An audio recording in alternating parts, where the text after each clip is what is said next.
Então vamos gravar, essa informação é muito importante, então vamos começar a gravar agora. So as we stated, the whole idea of problem solving has evolved over time from the craftsman age through mass production and industrial age, and then more in the information age and beyond, mass customization.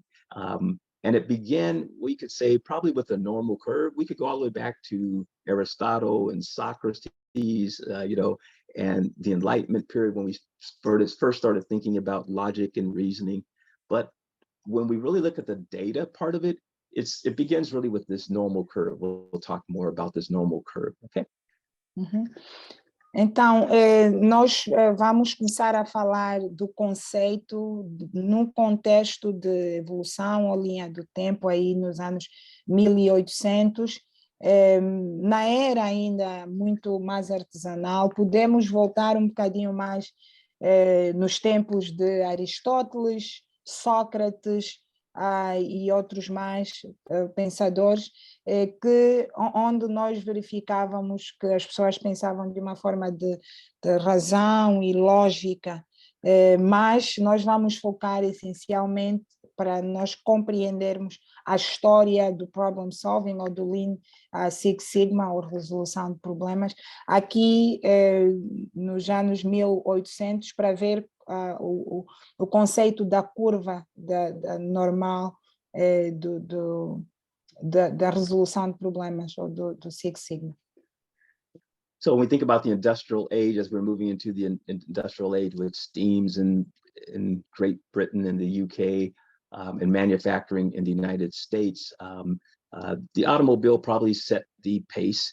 So the automobile industry, with Ford and other automobile companies around the world, led to the scientific management method with Frederick Taylor, right? He's the first person who came in, looked at the assembly lines, looked at the concepts that were developed on the normal curve, and began to understand things about time and motion study, how work gets done. Ok, então nós começamos por fazer essa análise em UK ou no Reino Unido, em 1800, 1903, a indústria de automóveis, na verdade, começa a orientar ou a estabelecer aqui um ponto de início desta curva normal, né? A Ford, por exemplo, tem aí o exemplo da Ford, em 1911, com o Tyler, começa então a desenvolver um método de gestão científico usando o que foi usado nos anos passados, e aqui começa a focar no como executar trabalho, como realizar trabalho de uma perspectiva de tempo, de uma perspectiva mais científica. World War II came. Everyone went to war. The military had to send its soldiers to war. The women had to take care of the factories, and more methods about psychology have changed. Who does what type of work to help the women in the factory, and the use of industrial engineering methods, such as what's known as Z1 military war standards. This became war secrets. And these were the foundations of all the Lean Six Sigma that took place later with Toyota, with Motorola, and later Amazon and Tesla. They use these ideas. If you do a search on Amazon jobs for Lean Six Sigma, you'll see they look for Lean Six Sigma people. And the reason is because they are looking at the whole history of how to change how work gets done, improve the processes, and then automate those processes with e-commerce, with robots, with digitization. Uhum. Então, ali no ponto da Segunda Guerra Mundial, muita coisa começou a acontecer, os homens foram lutar na guerra, né, tornaram-se soldados, as mulheres entraram para as fábricas, para trabalhar nas fábricas, e nesta altura começa-se a pensar muito mais na psicologia de mudança, em ferramentas para melhorar a forma de trabalho, a fluidez de trabalho nesta altura. Depois, vocês podem notar mais para frente, na atualidade, a Amazon e Tesla começam a usar Lean Six Sigma ao longo destes anos que tem sido desenvolvido. Eles agora pensam muito mais na psicologia de mudança, nos processos, como é que o processo impacta na fluidez do trabalho, e como é que os processos podem ser desenvolvidos para melhorar o trabalho e para optimizar os processos, para optimizar o trabalho e para melhorar também o trabalho, como executar as tarefas. So what is Lean? What is Six Sigma? What's the difference? So Lean are really simple tools that you can use very quickly by looking at, how your work is being done, and then you remove the work that's non-value added, sometimes referred to as waste. Okay, so this is the idea of Lean. If we can remove the waste, the process becomes faster, less errors, more efficient, and less complex. Uhum. Então, vamos ver aqui dois conceitos, Lean e Six Sigma. O que é Lean e o que é Six Sigma?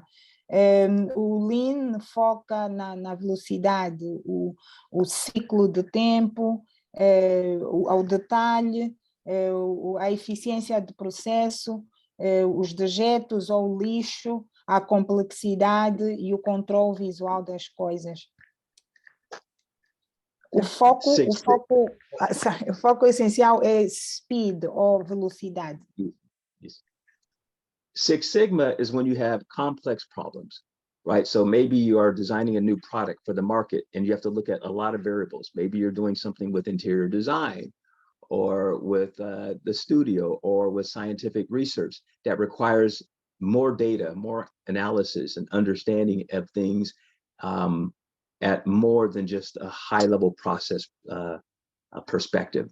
And so whenever you're looking at data-driven complex types of problems, then we use Six Sigma tools and we follow a structured approach. It's basically the scientific method applied to business. Define the problem, measure the current state, analyze to get to root cause, make improvements, and control.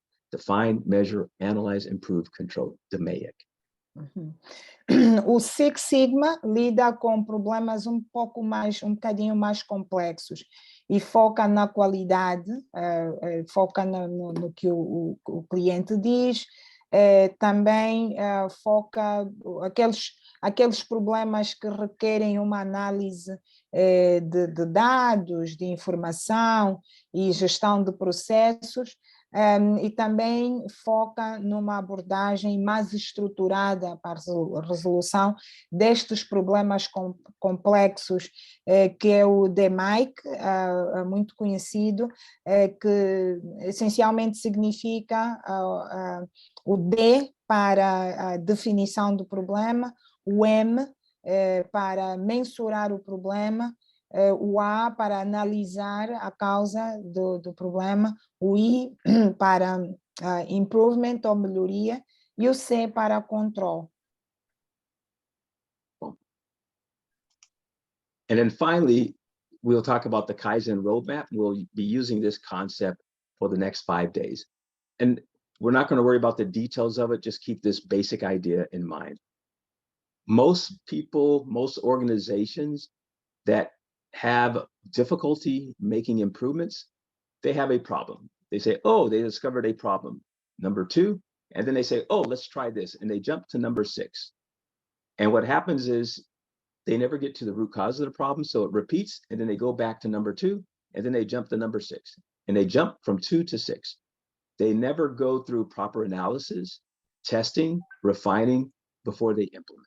And so they never get to the root cause of the problem. So the problem always recurs, and they always have the same problem happening over and over again with different people, different time, but the same problem. So they never improve. Ok.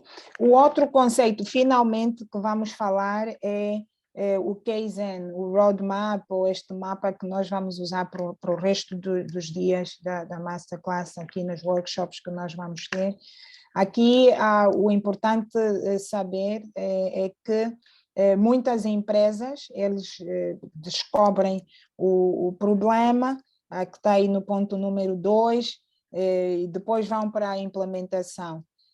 Descobrem o problema, vão para a implementação, então torna-se aqui um ciclo vicioso de descobertas e implementações, muda-se de pessoas, e as mesmas pessoas fazem o mesmo processo e nada de novo acontece, não existem melhorias, não existem mudanças, tudo porque eles não fazem uma análise, ali no ponto 3, uma análise como deve ser, o ponto 4 também não fazem as melhorias, não testam, não redefinem, não há nada disso, e então maior parte das empresas encontra-se ali estagnada nesse ciclo que não resolve nada, não vai para frente, não vai para trás, e as empresas não conseguem crescer. We're going to ask you guys another question, and we're going to review the second question in just a moment. But what I think would be important, since we're recording right now, is maybe to quickly go over the problem statement project charter, and then we can go into specific questions and problems that each of you guys have. Okay, so let me know if you can, once you can see the spreadsheet, Lucia. Okay. Yes, so we can see that. Então, nós vamos para a terceira questão, né? E vamos outra vez, é outro ponto para vocês refletirem, e vamos falar um bocadinho dos problemas, de alguns dos problemas que as vossas empresas, problemas e desafios, né? Acho que problemas é uma palavra, eu estou a traduzir, desafios, bloqueios, dificuldades que vocês encontram, e depois vamos ouvir, né? E vocês também vão partilhar aí no chat algumas das vossas questões e desafios. Vamos olhar para aqui para o diagrama de problema para vos ajudar um bocadinho a perceberem a dinâmica de como chegar à definição deste problema. So what you're looking at here is, this is actually a charter. We're looking at the problem statement section of the charter. What I'm going to do is very quick is I'm going to unhide these just for a moment so that on the recording, everyone can see that this is part of an overall charter. So whenever we're looking at a problem, normally what we'll do is we'll fill out a charter, and we'll have, usually if the problem, if it's not significant, you don't need to use a large charter. Sometimes you just use the problem statement. But if it's more complex, where you have to have maybe more than 4 or 5 people involved, these are the number of people here, then you will want to use a full charter, because you need to get everybody thinking and on the same page. And I saw some responses to what makes for good teams. If people don't understand the problem, they don't understand what they're focused on and what the goal of the problem is, then you're going to have problems with your problems, right? You're not going to be able to solve the problems. So the charter is designed to give you all the things that typically go wrong with teams, putting teams together that are solving complex problems. So this is the full charter. Today we're going to focus, just on the problem statement. So I'm going to go ahead and hide those other fields here for now, but just want to make sure everybody knows you can always unhide these hidden fields if you want to look at the entire charter. Okay? Então, este diagrama aqui ajuda, obviamente, a definir o problema. Vamos esconder os outros campos, porque não é tão relevante, dependendo da complexidade do problema. Aí fala de outras coisas para todo mundo compreender o problema quando se trata de uma equipa que vai debruçar-se a resolver o problema. E é importante que todos dentro dessa equipa compreendam, senão o problema vai trazer outros problemas. mas hoje nós não vamos falar destes campos. Todos vocês que estão no e-mail têm acesso a este diagrama, vocês podem ver depois, também tem na língua portuguesa, mas hoje vamos só focar aqui no sumário do problema. And Frank, we have about 8 minutes to go. I noticed. Yes. Okay.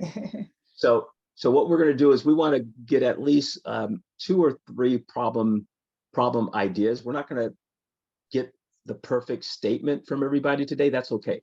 We're giving you examples, and we'll work on this today and tomorrow and the rest of the week to get your problem statement, right? But here's the basic idea: a problem statement summary here, right? You're trying to give background. In this particular case, we're using an example of a company. We call it Rio's Cafe because that's my nickname. I used to live in Rio. And we're just basically explaining, what is the background of the problem? How do we define the problem? And what is included in here are all the elements of the SMART, SMART problem, S-M-A-R-T, right? It's specific, it's measurable, it's achievable, it's results oriented, it's time bound, right? These are things that you look for in a summary statement. So let me pause there first. And you go. Okay. Então, aqui nós vamos usar um exemplo do Rio Café e vamos tirar alguns exemplos vossos, só para nós definirmos o problema. Rio, porque o Frank é o nickname dele, ou Cunha, porque ele morou no Rio de Janeiro. E vamos usar este exemplo só para nós conseguirmos, pelo menos, o sumário do problema. And then what we'll do is we'll talk about this tomorrow, how we look at the process so we can define the problem more specifically, right? The process says, what do I actually do? So the process of, in this case, this is a cafe that sells coffee. The process of greeting, preparing, serving, coffee drinkers, it's leading to pain points. These are the pain points. These are the things that go wrong. These are usually the symptoms of the problem, not the root cause. And then finally, the results is the financial impact, right? What does it mean for the business? What does it mean for the customer, right? Uhum. Então, nós vamos olhar para o problema de uma forma no primeiro nível. Depois, amanhã, vamos olhar com mais profundidade em termos do processo, né? Nesse caso, esse café. Café em termos de loja de café, né? O processo de preparar, de saudar, preparar, fazer o café, servir o café e o cliente tomar o café, leva a talvez filas longas, o café queima e por aí afora. Isto fala sobre os sintomas do problema.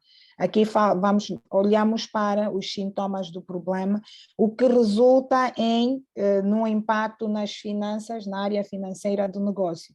Os sintomas levam à perca de clientes, talvez pouca receita por causa daqueles sintomas e por causa do problema que nós tínhamos lá em cima, no primeiro nível. And then what we do is we define the boundaries. Where does this problem start? Where does it end? So everybody understands, this clarifies that. Now everybody understands this better.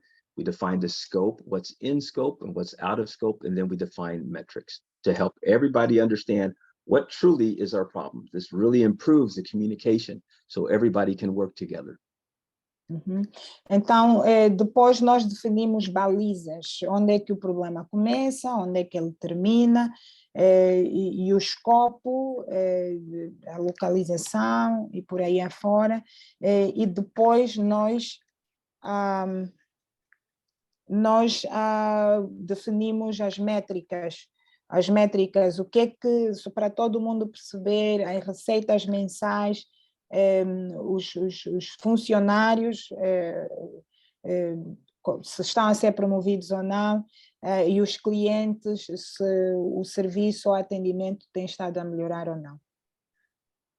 Okay, so now we want to look at someone's problem, and we're going to do an example here just to test, but also give you the last question. So the second question was about what makes for great teams, and leader, communication, the mission, Yeah, having everybody aligned, clear objectives, good, okay. Yeah, so very good collaboration, all these types of things. So these are exactly the types of things that make for great teams. Now, Google did a bunch of research to find out, of all the things that matter the most, what's the real data show on all the history, on all the results in terms of what makes great teams. And one of the most important was psychological safety. If people don't feel psychologically safe to take risk, to define problems, to ask questions, if they don't feel that they're going to be heard, those organizations usually do not solve problems well. Então, aqui algumas pessoas disseram que é missão, todo mundo teve acesso às respostas, né? O que é que faz um bom time, e essas respostas fazem parte de muitas outras respostas, ou estão alinhadas. Mas o Google fez uma pesquisa e foi encontrado que a psicologia de segurança impacta na formação de um bom time, de uma boa equipa. Se as pessoas não se sentem seguras com mudança, se as pessoas não se sentem seguras a resolver os desafios, então ninguém vai fazer, não haverá mudança, o time não vai trabalhar, funcionar com congruência, não vai funcionar.